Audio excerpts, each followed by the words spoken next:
61-year-old Cristina Ase woke up and left for work at 6:30 in the morning and hasn't been seen since. This was a request from a subscriber, and quite frankly, I'm going to need your help with this one. So welcome to the point. Let's get to it. Copyright disclaimer under Section 107 of the Copyright Act 1976. Allowance is made for fair use for purposes such as criticism, comment, news reporting, scholarship, and research. Fair use is a use permitted by copyright statute that might otherwise be infringing. Nonprofit, educational, or personal use tips the balance in favor of fair use.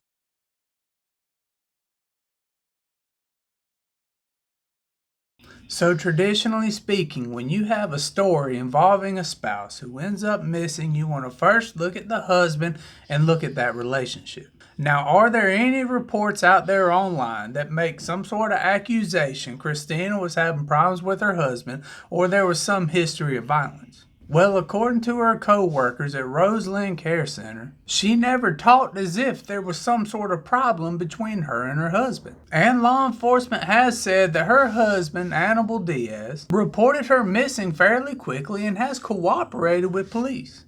And if you like what I'm doing on this channel, hit that like button and leave a comment down below, because another reason to believe the husband's not involved with this is she contacted one of her co-workers and said she wasn't going to make it to work on time, even though at the time she left she would have had plenty of time to get to where she worked. Now, according to law enforcement, her cell phone shows her driving south down I-205 towards Portland and taking the exit at Southeast Foster Road. They would go on to say that she drove through some neighborhoods and spent around 3 hours just north of Glenwood Park. Now, if you're like me, my initial thought was she was having an affair. Because what other reason does somebody have to be at a particular area for around 3 hours after they've told their husband they're on the way to work and they've called their work and said they're going to be late? But if this was some type of affair, you would probably be wrong, because law enforcement paints a totally separate story based off her cell phone data. In fact, they go on to make the statement that they believe she wasn't stationary at any point in time during that 3-hour window. In fact, they say she was likely moving between the park and one or more of those homes. So what type of person spends about 3 hours moving between a park and one or more homes? Does this not almost sound like somebody who was in some way, shape, or form a mule or in some type of distribution ring with other individuals? And if she was moving substances between homes and the park, is that idea far-fetched?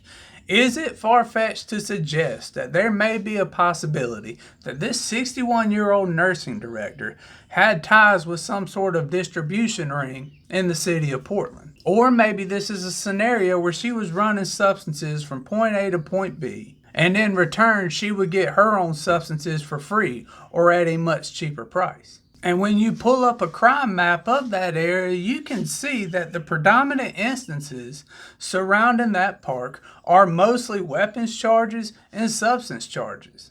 So the idea that she was possibly in some sort of distribution ring may not be that far-fetched. And of course, as always, you can correct me if I'm wrong. But if she has ties to a distribution ring, that doesn't explain where they found her car and what they found in it. Because after she left that park, her cell phone data would show her spending about 5 minutes at the corner of Southeast Flavelle and 92nd Avenue.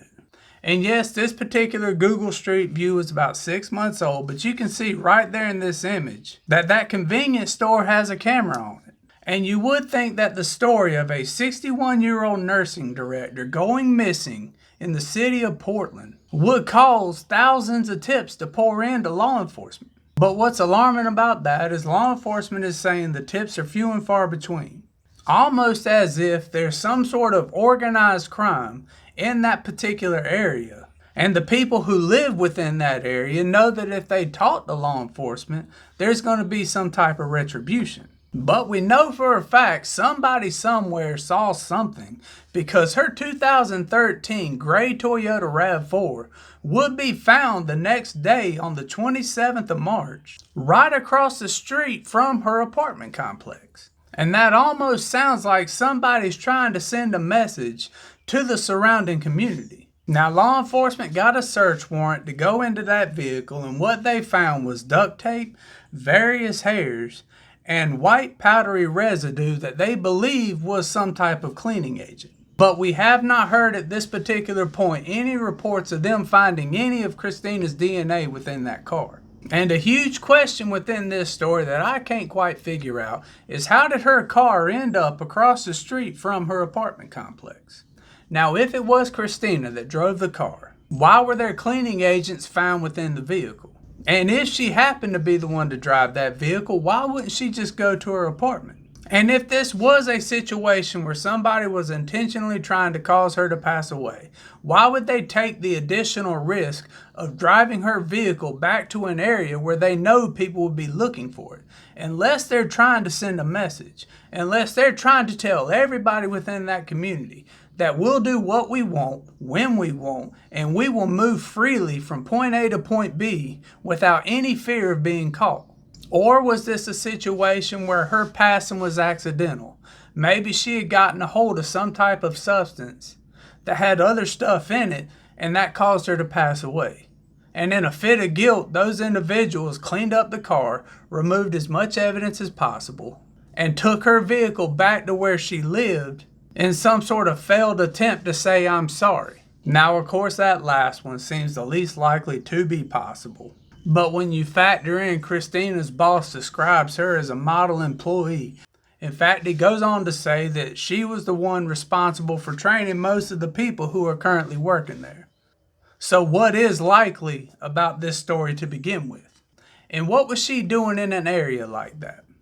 What business does a 61-year-old nursing director have in an area where there seems to be a lot of stories of substance problems and weapon charges?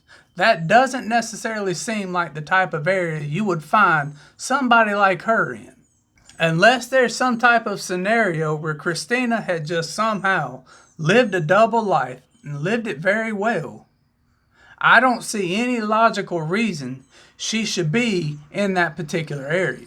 And is it possible Cristina did live a double life? Is the idea that a 61-year-old nursing director was just a cover so she could do certain things and not even get looked at by law enforcement? And it just so happened that everything came to a head on this particular day? Not a bit of this story makes any sense to me whatsoever. And if you think this wasn't a head scratcher, you can let me know down in the comments below. Y'all be safe now.